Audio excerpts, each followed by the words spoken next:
Isaia 5:10.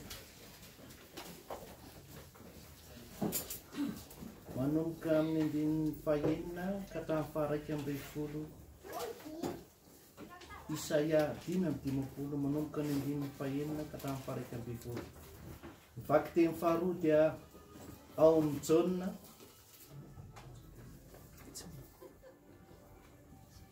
Jauna toko 5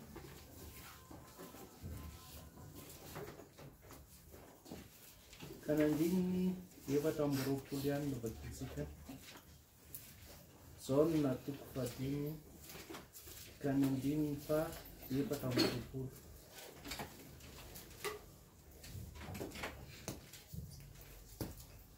Rehefa hitatsika izany teny izany dia vakitsika amin'ny anaran'i Jesosy Kristy Tompo. Isaia 5:10 manomboka ny andininy fahaenina ka hatramin'ny faha 1:20 amin'ny anaran'i Jesosy Kristy Tompo.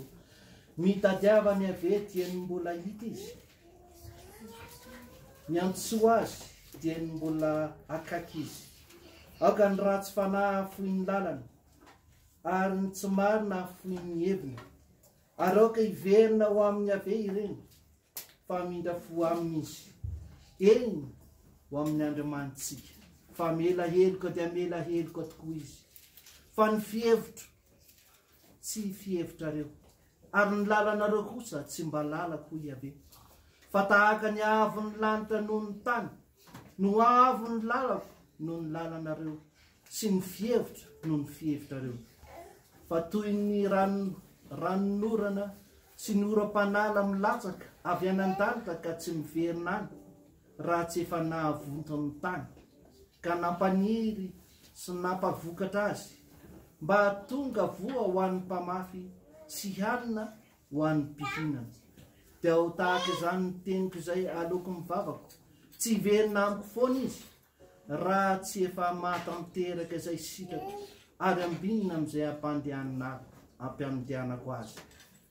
Fa amin'ny fifaliana ny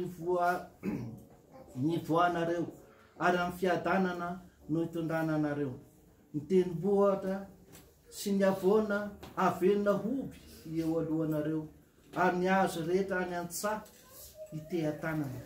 Ny hazo kipresy zaniry ny hoson'ny tsilo, ary ny rota hoson'ny sampivato.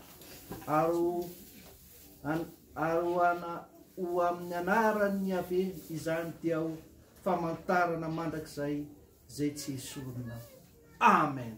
Amen. Vaky teny faharoa izay ao amin'ny Jauna toko 5 andininy fa 4:20 izay mivakiko izao amin'ny anaran'i Jesosy. Lazaiko marina dia marina tokoa, izay mandeha ny teniko ka mino izay naniraka ahy, no manana fiainana mandrakizay ka tsy ho elohina, fa tafafindra ny ala tamin'ny fahatesana amin'ny fiainana izy. Amen. Amen. Milohan'ny andehanisasika ny tenin'Andriamanitra